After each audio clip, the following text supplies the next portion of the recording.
Assalamualaikum warahmatullahi wabarakatuh.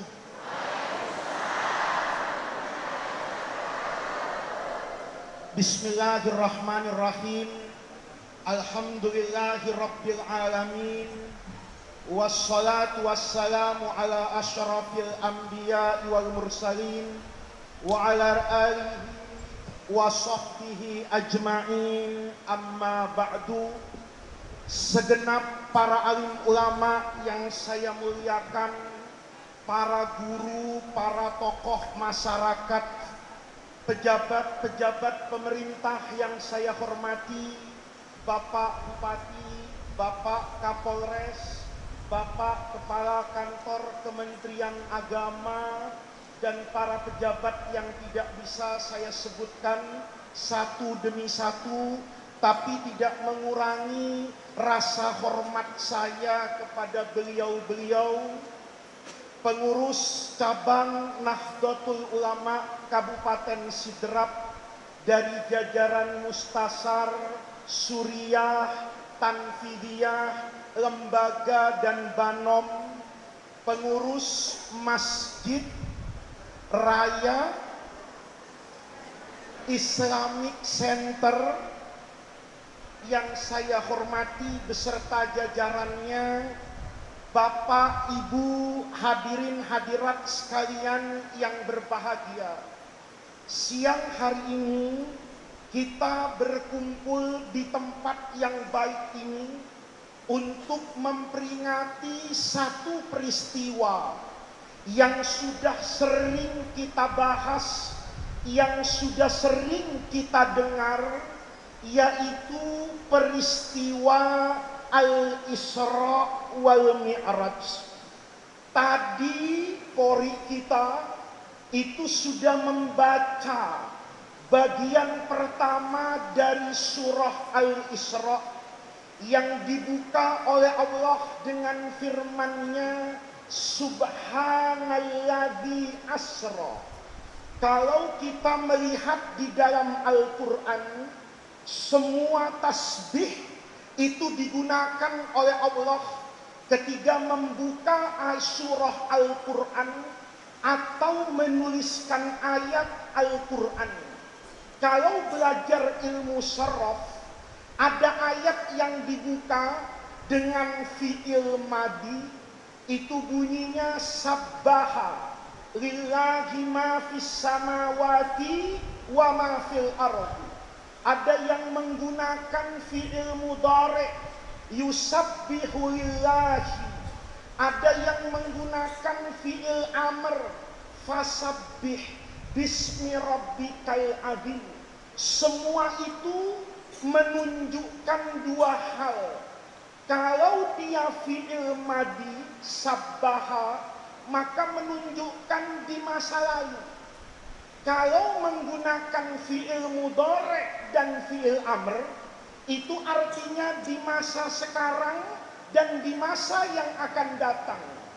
Kalau menggunakan masdar, kayak yang ayat di surah Al-Isra, maka dia tidak berkaitan dengan dua hal.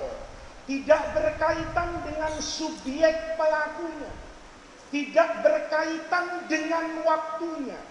Itu kata ulama menunjukkan bahwa subhana yang ada pada surah Al-Isra itu berbeda dengan semua tasbih yang Allah letakkan di dalam Al-Quran, karena dia bergantung kepada subjek pelaku orang yang bertasbih, dan dia berkaitan dengan masa kapan dia bertasbih. Tetapi subhana itu menunjukkan peristiwa yang luar biasa, peristiwa yang tidak ada duanya di dunia ini. Saya tentu tidak akan menceritakan Isra Mi'raj dari awal sampai akhir, karena saya yakin ibu-ibu muslimat pasti pernah mendengar cerita Isra Mi'raj. Ya, kalau ada yang tidak tahu berarti bukan muslimat, Bu. Ya, itu berarti penggemarnya sinetron Korea. Kalau muslimat tahu Isra Mi'raj seperti apa. Tapi yang ingin saya sampaikan kepada hadirin pada kesempatan hari ini, itu adalah firman Allah yang terkait dengan bagian terakhir dari surah An-Nahl, yang kemudian nyambung kepada ayat pertama pada surah Al-Isra. Ayat yang terakhir, kalau kita baca susunan Al-Quran itu, kita dapatkan bahwa ayat terakhir dari surah An-Nahl itu berbunyi, surah An-Nahl itu sebelum surah Al-Isra. Allah berfirman, innallaha ma'alladzina taqaw walladzina hum muhsinun. Bismillahirrahmanirrahim. Subhanalladzi asra bi'abdihi. Kata Allah di surah An-Nahl yang terakhir, Allah itu akan selalu bersama dengan orang yang memiliki dua kriteria. Yang pertama, orang itu bertakwa kepada Allah. Yang kedua, orang itu selalu berbuat kebaikan di alam semesta ini. Kalau kita kemudian sambung janji Allah, ini kan innallaha ma'a. Ma'a itu kata orang Arab ma'iyah, kebersamaan. Ibu kalau dibersamai dengan suami ke pasar, itu kan merasa tenang kan, Bu? Kalau uangnya tidak cukup, ada uangnya siapa itu? Suami. Karena uang suami, uang ibu. Kalau uang ibu sendiri. Nah, gitu kan? Ini logikanya kaum perempuan itu. Kalau perempuan ke pasar, bawa suaminya, dia merasa ada ma'iyah. Kekurangan apapun itu akan ditutupi oleh suami. Kalau ada orang berani menggoda ibu karena ibu masih cantik misalnya, maka di situ ada suami yang menjaga. Ini namanya ma'iyah. Kita bisa bayangkan, Pak, kalau saya di Sidrap, ini kemana-mana bersama Al-Mukarram Bapak Bupati, itu insya Allah saya aman, Pak Bupati. Mau bebek dengan sambal yang warna apa saja, itu kalau ikut Pak Bupati insya Allah bisa. Saya ikut ketua NU, dari semalam makan bebek dikasih yang sambalnya hijau terus, Bu. Karena warna NU itu hijau. Saya tanya, apa ndak ada bebek PDIP di sini yang sambalnya apa itu merah? Kalau ikut sama Pak Bupati, saya minta bebek apa saja aman. Saya ditanya apa saja di sini, saudara siapa? Kalau saya bersama Pak Bupati, aman. Saya buka kaca jendela mobil, saya katakan, kau tidak lihat Al-Mukarram ini bupatimu, lancar perjalanan saya satu Sidrap. Itu baru bersama bupati. Saya dulu, Bu, rumah saya itu bertetangga dengan wakil presiden Indonesia zaman Orde Baru, itu Pak Sudarmono. Saya dulu kecil itu nakal tuh. Sekarang jadi kiai, ya. Tapi bukan syaratnya jadi kiai itu nakalnya harus kecil nakal, enggak juga. Saya itu dulu Pak Bupati, saya tuh tidak punya SIM. Sampai hari ini saya juga tidak punya SIM, Pak. Saya bilang sama Kapolda Metro Jaya, saya itu enggak boleh bikin SIM, Pak. Kok begitu? Kalau saya dikasih SIM saya terima. Tapi kalau saya bikin SIM, hilang karomah saya. Jadi saya itu enggak punya SIM. Dulu sering ditangkap sama polisi. Rumah saya itu nomor 35A. Rumah wakil presiden Pak Sudarmono itu nomor 44. Saya kalau ditangkap polisi dulu, itu saya enggak pernah takut, Pak polisi. Mohon maaf, Pak Kapolres. Ini contoh yang tidak baik, ini contoh yang tidak baik. Saya kalau ditangkap sama polisi, itu saya enggak pernah bantah polisi. Ditanya, mana SIM-nya? Saya kasih kunci mobil, saya kasih STNK-nya, saya bilang, maaf Pak, saya banyak urusan. Tolong antar kunci ini sama STNK, kalau urusannya sudah beres, ke Jalan Senopati nomor 44. Padahal itu bukan rumah saya, Pak, bukan. Wakil presiden juga tidak kenal dengan saya.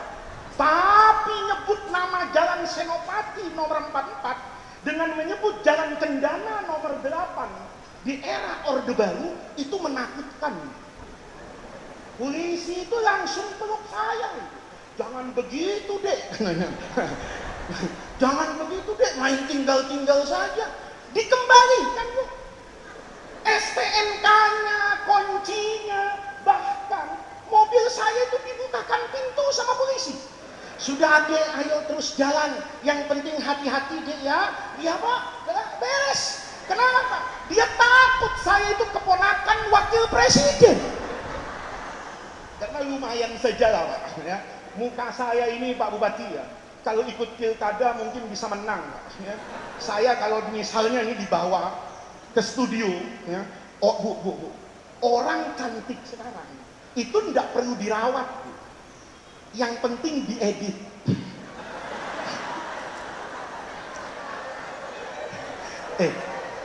Ini saya ceramah benar apa tidak, Bu? Bu, saya ini jadi kiai pernah korban editan, Pak. Ada ustazah nelpon saya pakai WhatsApp, maka fotonya kan tampil itu di handphone saya. Saya kaget, Pak.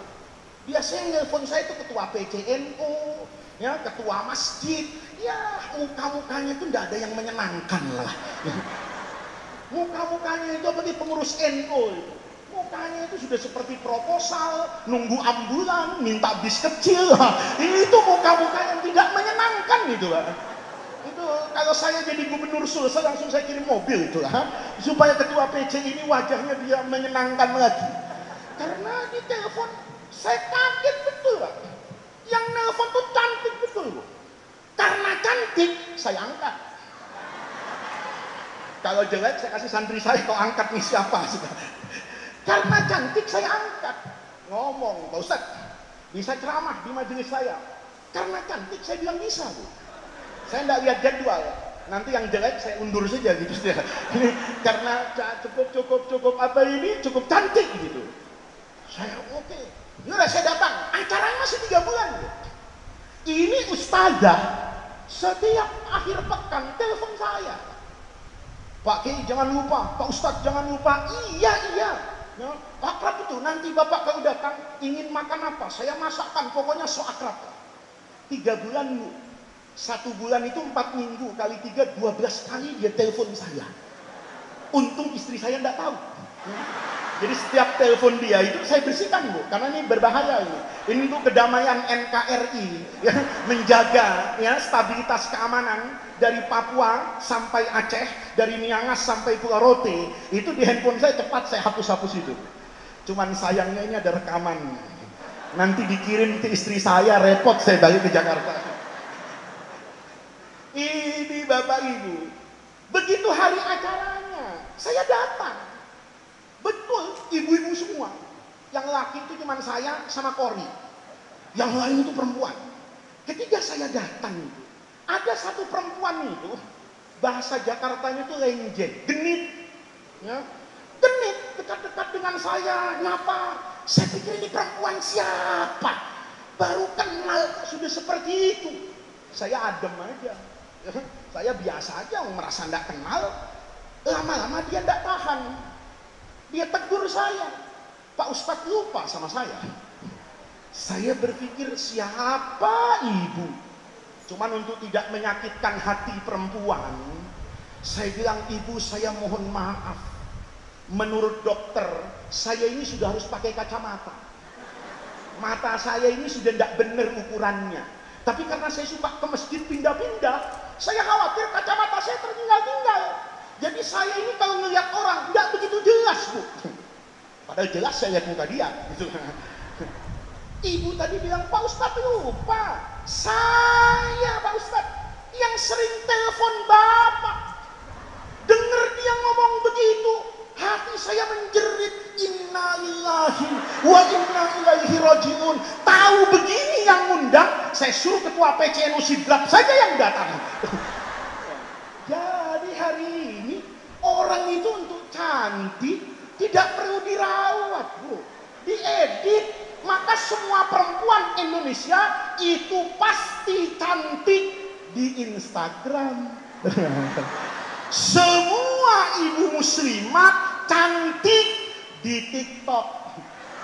kalau ketemu di masjid tinggal istighfar kepada Allah, hasbunallah wa ni'mal wakil, ni'mal maula wa ni'man nasir.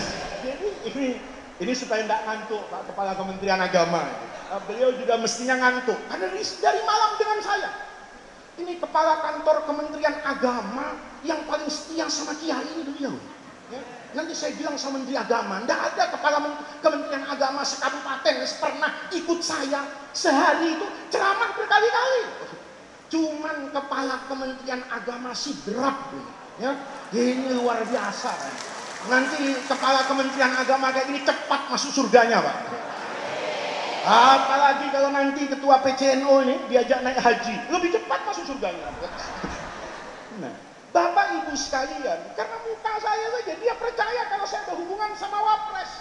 Takut itu polisi. Ya, dia peluk saya, jangan begitu dek, jangan begitu dek. Padahal saya baru nyebut nama wakil presiden. Bagaimana seandainya saya dibersamai oleh Allah Subhanahu wa ta'ala. Tuh Bu, kita punya suami kaya, saya sudah senang Bu. Bagaimana kalau kita dibersamai sama yang punya suami ibu? Bagaimana kalau saya dibersamai oleh orang yang punya kuasa terhadap nyawanya presiden? Bagaimana kalau saya ditemani oleh Tuhan yang maha kaya, yang la ta'khudhuhu sinatun wa la. Ayat itu bilang Allah akan bersama. Bersama dengan siapa? Gak disebut Pak. Disebutnya di surah Al-Isra. Subhanalladzi asra bi'abdihi. Lihat. Bi'abdihi itu siapa maksudnya Bu? Nabi Muhammad. Nabi Muhammad di Quran itu dipanggil oleh Allah itu dengan beragam panggilan. Kadang dipanggil dengan pangkat tertinggi, Rasul. Ya ayyuhar Rasul, balligh ma unzila ilaika min rabbik. Kadang dipanggil dengan panggilan Nabi. Ya ayyuhan nabiyyu harridil mu'minina alal qital. Kadang dipanggil pakai namanya. Wa ma Muhammadun illa rasulun. Tapi waktu Rasulullah ada pada puncak derajatnya, dibersamai oleh Allah. Malaikat Jibril itu kan cuma minal masjidil haram ilal masjidil aqsa, kemudian naik ke batas langit dunia, tidak membersamai dengan Rasulullah ketika Nabi melampaui Sidratil Muntaha. Nabi saat itu melepaskan dari semua keterkaitan dengan makhluk apapun. Kenapa? Karena dibersamai oleh Allah. Uniknya Quran bilang, kapan? Sebentar, asal jam berapa? Saya belum cerita Isra Mi'raj ini. Jam 6. Ibu jam rusak jangan dipakai ngaji. Jam 6, jam 6. Ya, kita supaya tidak tabrakan juga. Bapak Ibu sekalian, ketika Nabi naik ke atas, itu Nabi justru tidak disebut dengan Rasul, tidak disebut dengan Nabinya, tidak disebut dengan Muhammadnya, tapi disebut dengan panggilan bi'abdihi, hambanya. Kalau ayat tadi mau dirobah hanya menggunakan bahasa Arab, tidak pada makna yang dikehendaki oleh Allah, itu dirobah tidak ada yang salah. Subhanalladzi asra bi rasulihi. Benar. Memang yang naik Mi'raj itu Rasulullah. Subhanalladzi asra bi nabihi. Memang Nabi. Subhanalladzi asra bi Muhammadin. Itu juga benar. Karena yang Mi'raj namanya Muhammad. Tetapi oleh Allah dikatakan Subhanalladzi asra bi abdihi. Bahwa puncak prestasi setiap orang, puncak karir kita sebagai manusia itu bukan karena menjadi nabi, bukan karena menjadi rasul, bukan karena namanya Muhammad, bukan karena jadi presiden, bukan karena jadi kiai, tapi puncak prestasi itu kapan?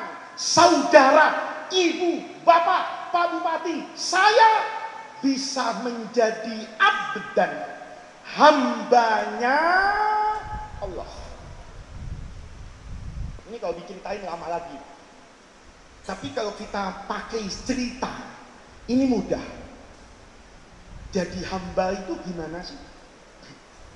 Jadi hamba itu semua manusia yang menghambakan dirinya kepada Allah pasti akan dibersamai oleh Allah. Menghadapi apapun pasti akan selesai. Apa contohnya? Sebelum Nabi Muhammad. Kalau Bapak saya ceritain Nabi Muhammad, nanti berpikir itu kan istimewanya Nabi. Oh enggak. Semua Nabi siapapun, kalau dia bersama dengan Allah, menjadi hambanya, menjadi hamba Allah itu, semua yang diperintahkan Allah dikerjakan. Sami'na wa ta'na. Kalau kita kan enggak sami'na wa ta'na. Kita seringnya sami'na wa pikir-pikir. Agama dipikir lama itu. Suka-suka juga jadi Islam, tapi Islam Protestan, suka protes. Makan tempe protes, sendalnya hilang protes, masuk rumah sakit berapa banyak dari kita itu? Ya Allah, yang sholat saya, yang puasa saya, yang zikir saya, kenapa? Yang kaya orang lain. Itu namanya ibu sok-sokan di depan Allah. Berarti ibu merasa berbudi kepada Allah. Ibu merasa memberi kepada Allah. Padahal hamba itu adalah orang yang larut dalam ketaatan kepada Allah. Contohnya siapa, Bu? Paling gampang Nabi Musa. Nabi Musa itu, Pak, waktu mau lahir, itu Allah ceritakan kisah yang indah di surah Ar-Ra'd. Nabi Musa itu waktu lahir, Bu, kata orang Jawa itu apes. Apa apes itu ya? Nasibnya nggak baik gitu. Waktu Nabi Musa mau lahir, Fir'aun itu mimpi, Pak. Mimpi dipatok ayam. Ya itu indah kalau buat. Fir'aun jadi Fir'aun itu, ya, ini kan Fir'aun lagi viral ini kemarin, ya kan? Fir'aun itu, Pak, jadi Fir'aun itu bukan karena dirinya sendiri. Karena kalau pakai ilmu sosial politik, Fir'aun itu mencengkram semua sarana dan prasarana yang mampu mendudukkan orang itu pada puncak kekuasaan. Yang pertama, Fir'aun itu punya Haman. Haman itu, maaf, bukan TNI, TNF. Tentara Nasional Fir'aun. Itu jenderal luar biasa Fir'aun. Itu jenderal membangun yang namanya piramid. Mudah-mudahan bisa ke Mesir semua nanti. Ya. Asal sudah bayar zakat, ya. Ya, bapak-bapak sudah peduli sama janda-janda tua. Ya, kalau janda muda biar diurus oleh Basnas. Ya. Kalau bapak yang ngurus jadi bertempur di rumah tangga. Gitu, ya. Bapak kalau ke Mesir akan lihat bangunan piramid. Untuk ukuran dulu, piramid itu luar biasa. Kenapa? Fir'aun yang nyuruh Haman bangun gedung yang tinggi sampai ke langit. Kenapa? Kau sampaikan pesanku kepada Tuhannya Musa. Aku tunggu untuk berkelahi di Sidrak. Itu jenderal yang paling brengsek itu Haman. Kenapa? Berani nantang Allah. Itu Haman. Itu jenderal yang paling berani sujud di kakinya Fir'aun. Fir'aun didukung oleh siapa lagi, Pak? Oleh yang namanya Korun. Ini orang kaya paling terkenal. Buktinya kalau ibu di Sidrak nih, di belakang rumahnya gali-gali tanah. Nggak sengaja begitu digali ketemu emas. Nggak banyak sih, 10 kilo. Ibu bilang harta siapa? Harta siapa? Harta Korun. Padahal Korun tidak pernah ke Sidrak. Tapi semua harta di dalam tanah disebut hartanya Korun. Itu orang kaya yang paling kaya. Itu sujud di kakinya Firaun. Yang ketiga Balaam. Balaam ini kiai hebat. Tapi mazhabnya keluar dari NO. Kalau NO itu kan mazhabnya 4. Mazhab Hanafi ikut Imam Abu Hanifah. Mazhab Imam Malik, ya Maliki itu ikut Imam Malik bin Anas al-Asbahi. Mazhab Asy-Syafi'i ini Muhammad bin Idris Asy-Syafi'i. Ini mazhab Hambali Ahmad bin Hambal. Ini mazhab 4, Pak. Balaam itu mazhab kelima. Mazhab bahasa Jawanya mazhab Wani Piro. Bapak paham Wani Piro enggak? Wani Piro itu berani bayar berapa? Jadi kiai itu yang suka berubah-ubah dukungan pilkada itu mungkin ada keturunan Bal'am, Pak. Karena Bal'am itu, loh iya saya kan pidato untuk semuanya. Kalau Bapak nggak suka gampang kok, suruh turun saya sekarang. Ya, nggak usah undang lagi sidrak, nggak apa-apa. Saya sudah berapa hari nggak tidur malam dengan benar ini. Saya nunggu nggak diundang orang ini nggak bisa, Pak. Loh, Bal'am itu kiai, Pak. Orang alim hebat. Tapi Bal'am itu logikanya selalu searah dengan berapa logistik yang didapat. Pendapatnya selalu disesuaikan dengan pendapatan. Jadi kalau raja bilang, Yai, dukung saya, siap. Bisa nggak kirim 1 miliar ke saya? Kalau kirim 1 miliar, saya dukung. Nggak kirim 1 miliar, tidak saya dukung. Ada kiai kayak gitu, turunan Bal'am. Terang-terangan. Politik, militer, ekonomi, agama itu dikuasai oleh Fir'aun. Maka Fir'aun tuh berkuasa hebat. Malam hari mimpi dipatok ayam. Kalau dipatok buaya, mungkin Fir'aun nggak kepikiran selevel aku sama buaya. Tapi Fir'aun bilang, Haman takut, Korun sujud, Bal'am taat. Kok ada ayam berani lawan saya? Kepikiran Fir'aun. Maka tanya sama dukunnya. Nah ini bu, kalau mimpi kemudian suka tanya sama dukun, ibu jangan-jangan ada bau-baunya Fir'aun. Karena yang suka main dukun itu siapa? Fir'aun. Tanya sama dukunnya. Kalau orang Jawa nanya, mbah, piye mbah? Dukunnya itu jawab sembarangan. Sembarangan dia. Tapi semuanya Allah buat benar. Supaya nanti orang tahu siapapun yang berhadapan dengan hamba yang menghambakan dirinya kepada Allah, dia pasti kalah, dia pasti hancur sehebat apapun. Ngomong ini dukunnya, Tuan, malam hari ini lahir anak laki. Anak itu yang akan menghancurkan kekuasaan Tuan. Fir'aun panik. Langsung perintahkan, kalau sekarang mungkin ya, dengan menterinya itu, Pak Menteri bikin edaran semua bayi laki-laki dia bahkan dibunuh. Termasuk siapa ini? Nabi Musa. Iya, cara Allah menyelamatkan Nabi Musa itu hebat. Begitu ibunya ngelus perutnya, hamil nih bu, ya belum lahir nih, tapi ibunya ngerasa ini bayi laki-laki. Ngomong, nak, hancur nak, kamu salah lahir nak, lahir mati. Turun malaikat Jibril, enggak mati. Kata ibunya Nabi Musa, gimana caranya? Pindah kau, jangan ada di sidrak. Di sidrak ramai orang. Ada polisi, ada tentara, ada faiz, ada muslimat, suka bergosip, ya kan? Suka apa itu? Suka nge-share di WhatsApp grup, ya. Nanti cerita-cerita kohan ketahuan. Lari kemana? Ke gunung. Perempuan kalau hamil, sukanya di kota apa di gunung? Di kota, karena rumah sakit banyak. Kalau di gunung, siapa yang mau bantu ibu lahiran?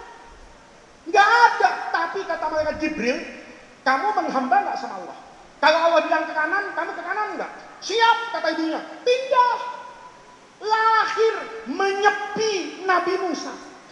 Begitu lahir, Jibril datang lagi. Kata Jibril, Bu, cepat atau lambat anak ibu ini nangis. Cepat atau lambat orang akan tahu di atas gunungnya ada anak laki-laki. Kata ibunya, gimana cara menyelamatkannya Jibril? Gampang, kata Jibril. Saya akan selamatkan, tapi sekarang wa auhayna ila ummi Musa an ardihi, susui dulu. Ya, itu dalam banyak riwayat Nabi Musa itu disusui secara cepat sama ibunya. Jadi kalau bayi biasanya sudah sendawa, apa sendawa? Sendawa itu bahasa Jawa. Wah, kenyang, biasanya kan bayinya ditaruh. Kalau ini enggak, disusui lagi. Ya, maka bayi Nabi Musa itu cepat besar dibanding bayi yang lain. Ibunya Nabi Musa tidak pernah tahu mau diapakan. Begitu agak besar, malaikat Jibril itu turun. Fa idza khifti alaihi, Bu, takut kan anaknya akan dibunuh sama Firaun? Iya Jibril. Mau nggak selamat? Mau. Ada syaratnya. Fa'alqihi fil yammi, buang di sungai. Ibunya Nabi Musa, samikna wa atokna. Coba ibunya Nabi Musa orang Sidrap. Dimaki-maki malaikat Jibril. Apa kau bilang? Anakku ini kan mau jadi nabi. Kau suruh buang ke sungai, kau itu malaikat cap apa? Kan gitu. Kalau kau malaikat, selamatkan dong Nabi Musa. Apa sulitnya buat Allah untuk menghancurkan Fir'aun hari itu? Tapi untuk keindahan cerita, kata malaikat Jibril, Bu, buang anaknya di sungai. Kata malaikat Jibril, kalau ibu buang di sungai, nurut sama Allah, inna kami radduhu, balikkan ke pangkuan ibu, bukan cuman aman, bonusnya wajailuhu minal mursalin, kami jadikan apa itu? Nabi. Jadi syarat jadi nabi itu dibuang, Bu. Nih, kalau ibu punya anak, anaknya tuh buang ke pesantren. Paham, Bu? Cinta itu tidak selamanya memeluk. Ada masa cinta itu harus melepas. Suaminya mau kawin lagi, ibu cinta, lepaskan. Bu. Dengar. Bapak diam. Bu. Kata malaikat Jibril, kalau mau bahagia, lepaskan anaknya. Karena bagian dari cinta itu tidak selamanya memeluk anak. Ibu kalau anaknya dipeluk terus, tidak akan bisa mandiri. Tapi kalau anak ibu buang ke pesantren, nah berpisah, nangis sekarang, tidak apa-apa. Untuk tertawa di masa yang akan datang, buang. Jadi bagian dari cinta itu lepaskan. Kalau bapak-bapak ini pulang Isra Mi'raj melihat ada yang lebih cantik dari ibu, kemudian Adinda, aku lihat tadi ada Fatayat. Adinda ini kan muslimah, sudah hampir expired lah kecantikannya gitu. Ini ada Ibnu, masih cinta sama saya. Diapakan, Bu? Bu, dilepaskan apa kau ikat lakimu itu? Apapun pokoknya ceritanya dibuang ini Nabi Musa. Lihat, indah ceritanya. Nabi Musa dibuang di sungai. Allah bisikkan kepada istrinya Fir'aun. Untuk apa? Ajak suaminya ke tepi sungai. Kata istrinya, abang, pilkada masih lama lah. Tenang saja, abang. Abang sudah lah, tidak usah urus politik terus. Sekali-kali lah, abang. Kita bermesraan sebagai suami istri ke tepi sungai. Terjadi nggak? Fir'aun sama istrinya di tepi sungai. Pada saat yang sama, kotak bayi yang isinya Nabi Musa itu lewat. Begitu lewat, yang melihat itu istrinya Firaun. Kata istrinya Firaun, itu kotak apa ya? Bilang sama suaminya, abang, aku mau lihat kotak itu. Kata Firaun, untuk apa, Adinda? Kotak itu, kalaupun berisi uang, paling uangnya 1 miliar. Uang kita, kata Firaun, 1 juta triliun belum kita bongkar di gudang. Untuk apa ngurus recehan kayak gitu? Tapi lihat cerita indah dari Allah itu. Istrinya maksa, abang, kotak kayu tidak ada di depan saya dalam waktu 30 menit, nanti malam kau tidur di kebun. Jadi ini indah, Pak. Istrinya Fir'aun tuh indah betul. Dalam banyak riwayat, Fir'aun tuh nurut sama istrinya. Kenapa? Ada yang mengatakan terlalu cinta sehingga nurut, ada yang mengatakan terlalu takut. Jadi Fir'aun itu gagah di kantor, tapi kalau pulang itu takut sama istrinya. Kalau ada bapak pejabat seperti itu, saya mohon segera pergi ke rumah sakit, periksa DNA-nya. Jangan-jangan ada keturunan juga bau-bau Firaun. Karena Firaun itu kalau di istana, satu istana dimarahin. Pulang ke rumahnya, dibentak istrinya, kencing di celana. Namanya Firaun. Saya rasa tidak ada yang tersinggung. Kan tidak ada Firaun di sini. Ini Firaun. Karena takut sama istrinya, dia perintahkan kepala staf angkatan laut, Laksamana, kotak kayu, bawa ke depan istri saya. Kalau terlambat kau saya mutasi, kata Firaun. Takut dibawa, Pak. Dibawa kotak kayu itu. Dibuka Nabi Musa. Tampan sekali.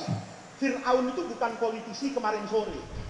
Ya, bukan politisi ecek-ecek yang setiap musim pilkada, ya, pileg, itu mukanya ada di setiap pohon.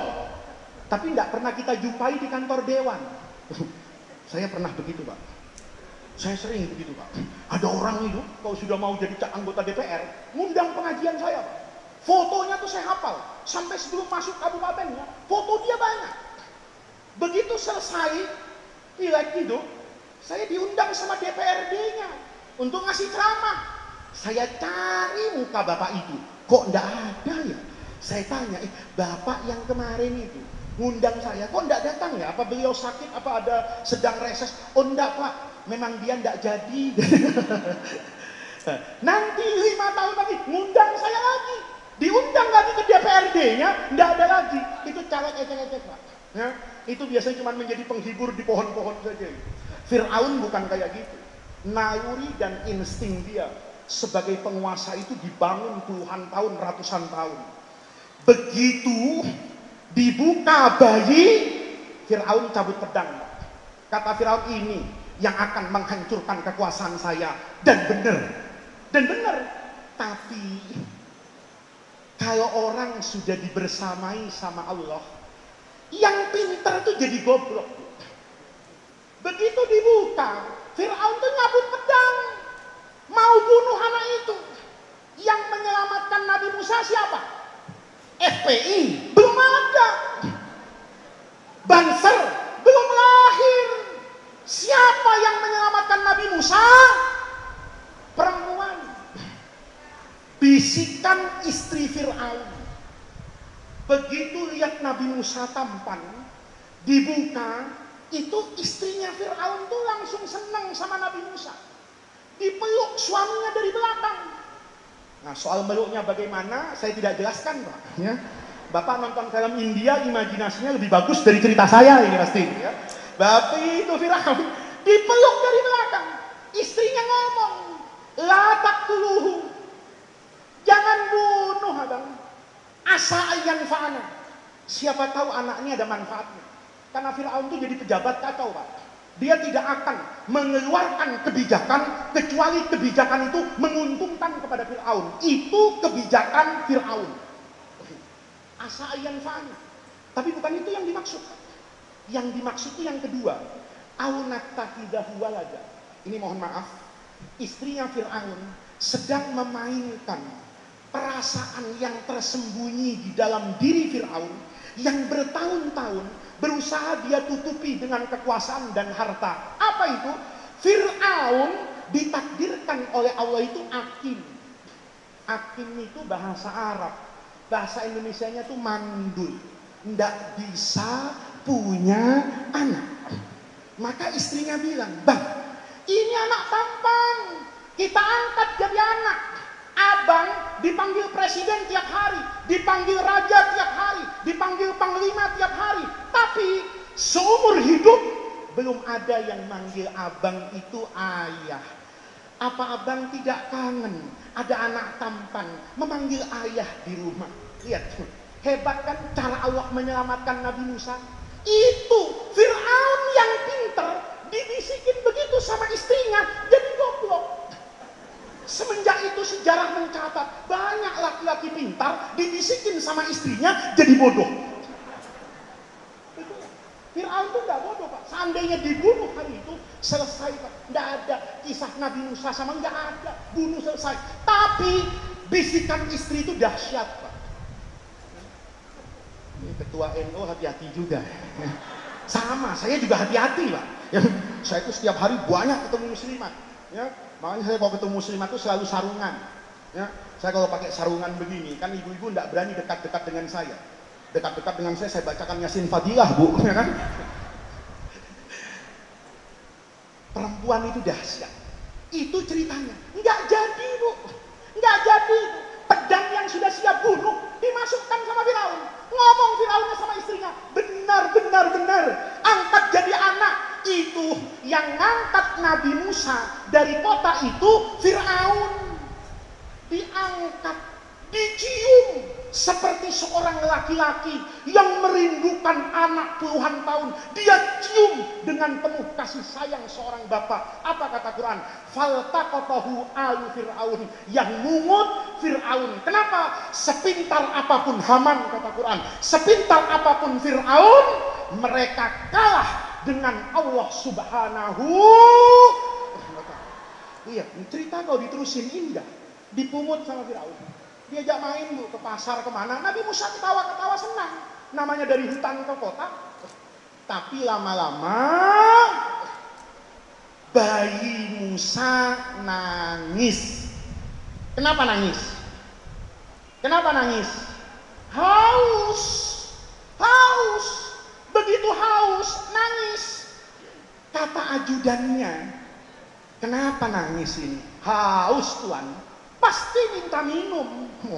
Namanya raja, dia telepon semua toko, Alfamart, Indomart, mudah-mudahan nanti NOmart, ya kan? Mudah-mudahan, ya. Saya datang ke Sidrap sudah punya NOmart. Kan begitu. Jadi NO itu semangat, punya NOmart nanti. Mudah-mudahan punya hotel, ya kan? Wah, itu hebat. Punya NOmart, semua ditelepon sama Fir'aun. Anak saya mau susu. Siapkan. Disiapkan bu, susu kaleng itu bu. Rasa vanili, coklat, kan? Rasa apa lagi bu? Hah? Semuanya disediakan dengan botol-botolnya. Diantar ini Fir'aun. Fir'aun ngantar anaknya. Ayo nak, ini susu-susunya, ayo minum. Kata Jibril, jangan. Itu susunya sapi. Kalau diminum sama engkau Musa, nanti kau jadi nabi suka nyeruduk. Itu susunya bandot. Nanti kau jadi nabi, nafsunya nggak bisa dikendalikan kayak bandot. Tidak mau minum. Nabi Musa itu nangis tapi tidak mau minum. Fir'aun bilang, nak, mau apa nak? Kata pas pampresnya, kata ajudan rajanya, tidak mau mungkin susu sapi. Maunya apa? Susunya ibu-ibu. Kan bener kok. Masa saya bilang susunya bapak-bapak? Kan tidak bohong saya bilang tuh. Bapak saja yang pikirannya kemana-mana. Kita ini ngaji, jangan terlalu dalam mikirkan susu. Nanti kalau pulang cari susu masing-masing, gitu loh. Bener kan? Kata yang Tuhan, tidak mau ini susu binatang. Maunya apa? Susu ibu-ibu. Sama Fir'aun dikumpulkan pak. Pengumuman. Semua ibu-ibu yang punya susu kumpul di Islamic Center. Diperiksa pak sama kepala dinas kesehatan. Siapa susunya yang paling sehat? Ada nenek-nenek datang, tidak bisa. Ini susu mau expired. Keracunan anak raja kau susu ini. Kata siapa? Nenek-nenek saking inginnya. Karena Fir'aun bilang, loh, Fir'aun tuh tahu lah. Ibu-ibu nih susunya bagus kalau perasaannya enak. Jadi kalau bapak nih lihat ada ibu nyusui, bayinya nendang-nendang nggak tenang, itu banyak punya hutang biasanya. Tapi kalau banyak uangnya tenang, bayinya tenang. Fir'aun bilang, siapa yang bisa menyusui anak saya buat jadi orang yang paling bahagia di Memphis di Mesir ini. Waduh, semua ibu-ibu langsung sholat duha berdoa. Doanya cuma dengan dua kata, Allahumma mau, Allahumma suka, Allahumma mau, Allahumma suka. Kata Fir'aun, satu kenyotan 1 juta. 1 juta. Kalau 40 bang, kebeli Yamaha NMAX itu cuma modal 40 kenyotan itu. Ya bener kan? Semua ibu-ibu Allahumma mau, Allahumma mau. Kepala dinas sudah bilang, ini susu yang paling sehat. Sudah diperiksa di laboratorium ilmu kesehatan masyarakat Universitas Hasanuddin. Ini ASI yang paling sehat. Digendong, ayo nak, ini susu ibu.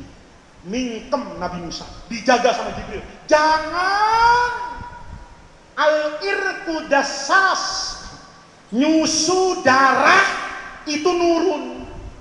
Nih, ibu, Kalau nanti punya anak rajin joget, saya yakin ibu masih mudanya suka goyang TikTok. Kenapa? Al-irku dasas nurun. Jadi kalau kita itu mau punya anak soleh gampang kok. Kita jadi orang soleh. Kalau ibu mau punya suami soleh gampang. Ibu jadi perempuan solihah.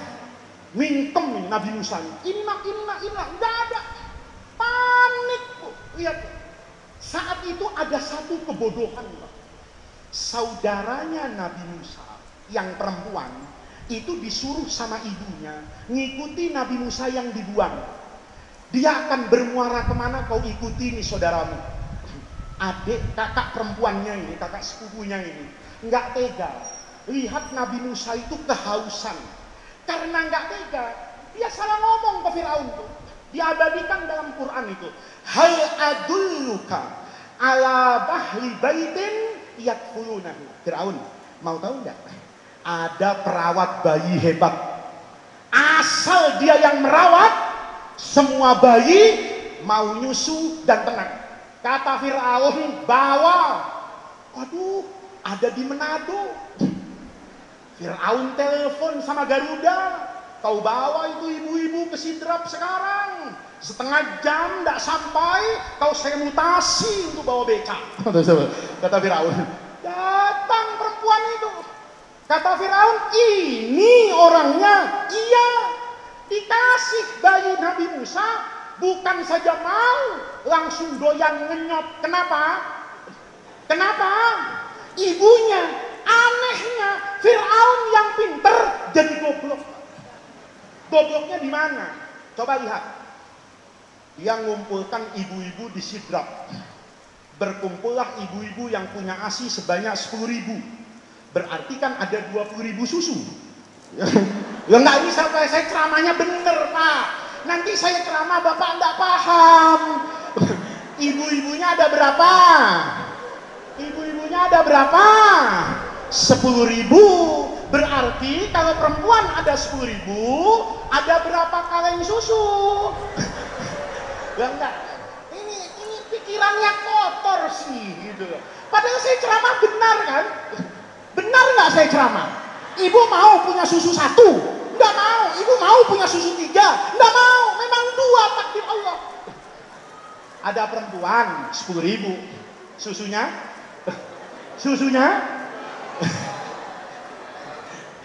Ini ngaji serius sebetulnya Bu. Saya agak ketawa gini takut ibu ngantuk sebetulnya. Karena saya juga ngantuk Bu. Ya, kalau orang ngantuk ketemu sama orang ngantuk repot kita ini. Ya, Bu, susunya ada berapa? 20.000. Mestinya Firaun itu kan cerdas.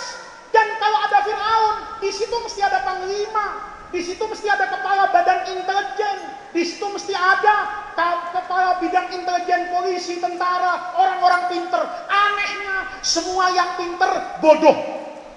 Kan mestinya mikir Firaun. Ini tadi 20.000 susu tidak mau. Datang 2 susu langsung mau. Jangan-jangan ibu. Tapi tidak terpikir Firaun. Kenapa? Dia berhadapan dengan manusia yang dibersamai oleh Allah. Ini 3:30 waktu asar. Kita perpendek sedikit ceramahnya. Intinya Isra Mi'raj itu Allah mau cerita gitu. Orang itu Rasulullah sebelum Isra Mi'raj itu kan dimusuhi orang se-Mekkah. Nabi itu sebelum peristiwa Isra Mi'raj itu mengalami peristiwa yang di dalam sejarah dikatakan Amul Husni. Apa Amul Husni itu? Tahun yang penuh dengan kesedihan. Kenapa disebut tahun kesedihan? Karena Nabi kehilangan 2 orang yang sangat beliau cintai, yang membela dakwah Rasulullah. Yang pertama adalah istri tercinta Khadijah. Sayyidah Khadijah itu kalau punya tabungan di bank, pinnya itu dikasih tahu sama Rasulullah. Kalau ibu kan enggak. Tabungan suami pinnya ibu harus tahu. Tapi tabungan ibu, kartunya pun diumpetin. Kadang-kadang suaminya ngelihat, istri aku kok ada di ATM itu ya? Semenjak kapan dia punya tabungan di situ? Itu karena istrinya pintar menyembunyikan uang dari suaminya. Betul enggak? Khadijah yang Nabi cintai itu wafat. Abu Thalib, paman Rasulullah yang mendukung dakwah Nabi, membela Rasulullah, wafat. Karena kedua orang ini wafat, Ibu, maka orang Quraisy berani. Kata orang Quraisy, sekarang saatnya kita usir Muhammad dari Mekah. Kita tutup semua pintu. Jadi Nabi punya uang, uangnya tidak berharga, Bu. Karena semua pasar tertutup untuk Rasulullah. Maka hari itu Allah katakan, Muhammad, kalau kamu menjadi hamba saya, biar kamu ditutup semua pintu dunia, Allah akan membuka pintu langit. Kapan pintu Allah akan dibuka? Kalau kamu menjadi hamba Allah yang sejati. Nih, kapan politisi bisa sukses? Kalau politisinya menjadi hamba Allah. Jabatan itu amanah, nanti pada hari kiamat ada pertanggungjawaban. Jadi pengurus NU kayak saya ini memang gak ada tanggung jawabnya, ada. Kalau saya jual NU untuk kepentingan saya, insya Allah NU-nya ndak laku, sayanya terpuruk. Kenapa? Tidak jadi santrinya Hadratus Syekh Hasyim Asy'ari, cuma memanfaatkan NU untuk kepentingan dunianya. Tapi kalau ibu jadi muslimat, hidupkan syiar Ahlus Sunnah wal Jamaah, jaga pemahaman Islam aswaja, insya Allah NU akan hidup. Kalau NU hidup, ketua NU akan hidup. Kalau NU hancur, maka semua warga NU pun akan hidup. Ini yang terakhir nih, pesan sponsor. Karena ini acara NU. Jadi, ayo kita hidupkan Nahdlatul Ulama. Bukan cari hidup di Nahdlatul Ulama. Ayo hidupkan negara kesatuan Republik Indonesia. Kalau negara ini jadi baldatun, thayyibatun, wa rabbun ghafur, kita juga bahagia. Yang terakhir, Bapak, mumpung ketemu. Pilpres itu masih lama. Tapi kadang-kadang di pengajian judulnya Isra Mi'raj. Tapi nama capres lebih sering disebut daripada nama Nabi Muhammad. Kadang-kadang nama calon presidennya itu lebih sering didengungkan daripada nama Rasulullah. Bapak pasti tanya sama saya, nanti saya 2024 itu milih siapa? Politik itu biasa-biasa aja, Pak. Nggak usah serius-serius. Kecuali nanti calonnya Sayyidina Umar bin Khattab mau nyalon jadi presiden Indonesia. Tapi selama namanya manusia siapapun, biasa aja, Pak. Bapak boleh cintai Pak Prabowo, Bapak boleh benci sama Pak Jokowi. Sekarang dua-duanya berdamai dalam satu kabinet. Bapak yang berantem gak dapat apa-apa sampai hari ini. Betul enggak? Betul enggak? Semua akan seperti itu, Pak. Semua. Saya hanya menyampaikan apa yang menjadi tanggung jawab saya dan nanti saya ditanya oleh Allah di alam kubur. Saya ini sudah banyak dosa. Jadi kiai akhir zaman itu rasanya lebih brengsek daripada orang soleh di masa lalu. Saya tidak ingin begitu banyak beban di hadapan Allah. Kalau Bapak mau pilih si A, pilih, terserah Bapak. Bapak mau tanya siapa yang baik, tanya sama politisi. Bapak tanya sama ekonom, terserah Bapak lah itu. Tapi kewajiban saya ingatkan, Pilpres itu masih 2 tahun lagi, Pak. 1 tahun 8 bulan. Saya tidak bisa bilang sama Bapak pilih A dan pilih B dan pilih C. Tapi saya bisa bilang sama Ibu, doakan Indonesia ini. Mudah-mudahan negeri ini menjadi baldatun thayyibatun wa rabbun ghafur. Pemerintah itu bisa ada dan bisa tiada. Bung Karno itu hebat. Proklamator Indonesia. Diangkat oleh MPRS sebagai presiden seumur hidup. Orang yang mengangkat Bung Karno sebagai presiden seumur hidup itu juga yang memberhentikan Presiden Soekarno pada keputusan MPR tahun 67. Presiden yang dipilih seumur hidup harus mengakhiri kekuasaannya dengan sejarah yang silakan Bapak baca sendiri. Naik Al-Mukarram Presiden Soeharto, hebat. Pak Harto itu hebat, presiden hebat itu. Pemilu masih 5 tahun lagi sudah tahu suara Golkar disidrak berapa itu. Masih ingat kan? Panitianya beliau, semuanya dulu. Ibu masih ingat zaman itu? Pak Harto yang hebat. Ini adalah antitesa dari Orde Lama. Ordenya disebut Orde Baru. Semua orang mendukung untuk kesejahteraan bangsa. 32 tahun berkuasa. Pak Harto berujung dengan kehancuran. Fakta, turun Pak Harto. Turun, selesai. Naik Pak Habibie. Ternyata pinter saja tidak cukup untuk menjadi presiden Indonesia. Kata orang Indonesia, sekali-kali jangan teknokrat, jangan orang pintar, kiai yang jadi presiden. Gus Dur naik, bener kan? Tapi faktanya turun di tengah jalan kan? Siapa yang menurunkan Gus Dur? Ya orang yang mengangkat Gus Dur itu yang memberhentikan Gus Dur. Itu politik, tidak ada cinta abadi, yang ada kepentingan. Turun Presiden Wahid. Kata ibu-ibu, negara ini tidak pernah beres karena yang ngurus laki-laki.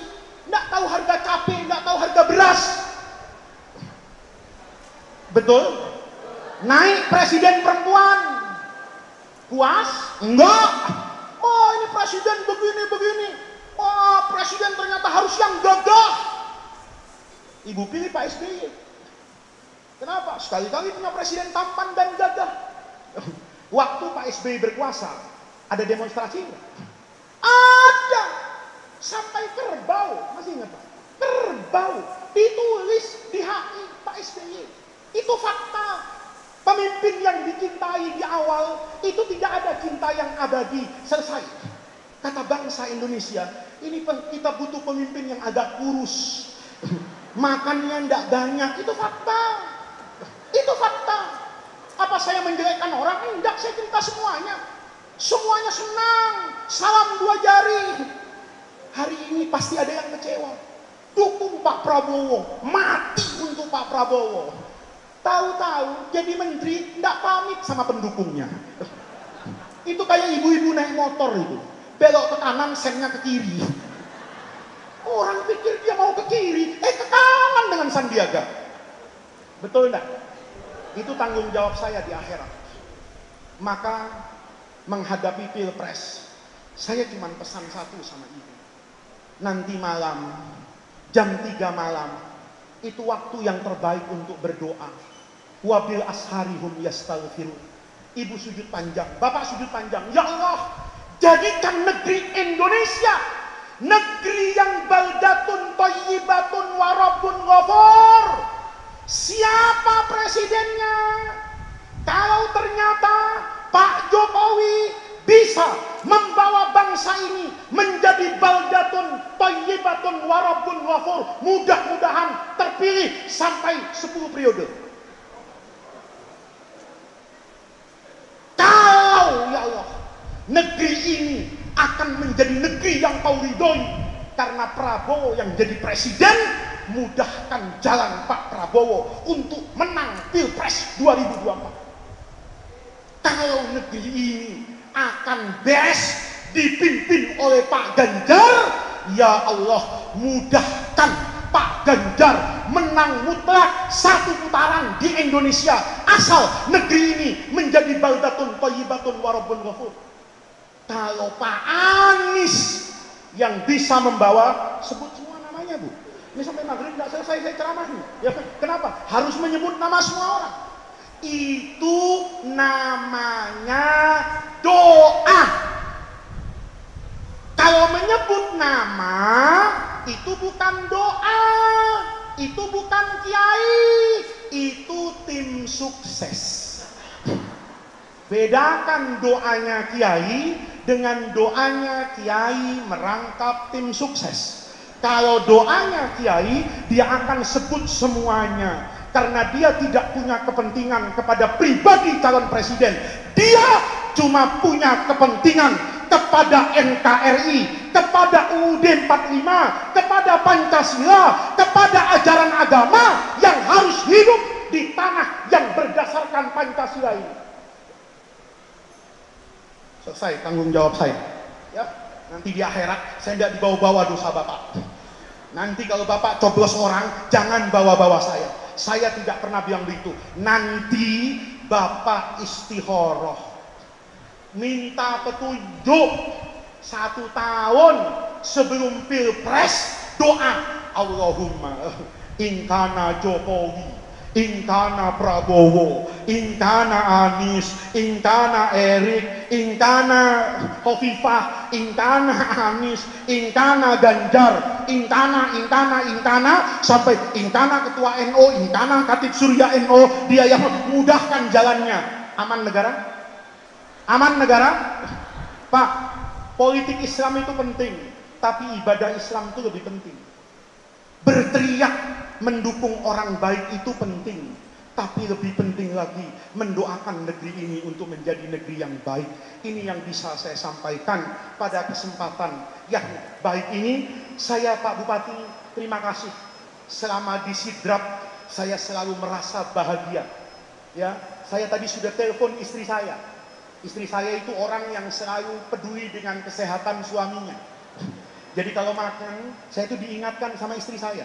Tapi saya minta kepada istri saya untuk memberikan dispensasi atas kepulangan saya dari Sidrap. Karena saya sendiri merasa beban badan saya udah besar, Bu. Ya. Di Sidrap tambah besar. Kenapa? Makannya luar biasa. Saya baru tahu di sini itu ada sarapan dan ada makan pagi. Saya nggak pernah diundang orang sarapan ya sarapan. Saya tadi nyesel di masjid itu Pak Bupati. Saya ngambil roti 3. Saya pikir habis itu ke kantor Kementerian Agama. Tahu-tahu diajak makan bebek hijau, bebek NO itu. Pagi-pagi. Saya tanya, kan kita sudah sarapan. Itu sarapan Pak. Orang Bugis bilang ada sarapan, ada makan pagi. Luar biasa masyarakat Sidrap. Saya tahu itu cinta kepada ulama, cinta kepada Nahdlatul Ulama. Mudah-mudahan Allah jadikan jam'ana hadza jam'an marhuma wa tafarruqana min ba'dihi tafarruqan maksuma. Mudah-mudahan negara kesatuan Republik Indonesia yang berdasarkan Pancasila dan Undang-Undang 45 ini tetap tegak berdiri. Umat Nahdiyin bisa beribadah dengan tenang, umat Islam bisa beribadah dengan tenang, hidup berdampingan dengan semua anak bangsa, menjaga uhuwah Islamiyah, menjaga uhuwah Nahdiyah, menjaga uhuwah Wataniyah, menjaga uhuwah Basariyah. Rabbana atina min ladunka rahmah wa hayyi lana min amrina rasyada. Allahumma la tahrimna khaira ma indaka li syarri ma indana. Kurang lebihnya saya mohon maaf. Wallahu muwaffiq ila aqwamit thariq. Wassalamualaikum warahmatullahi wabarakatuh.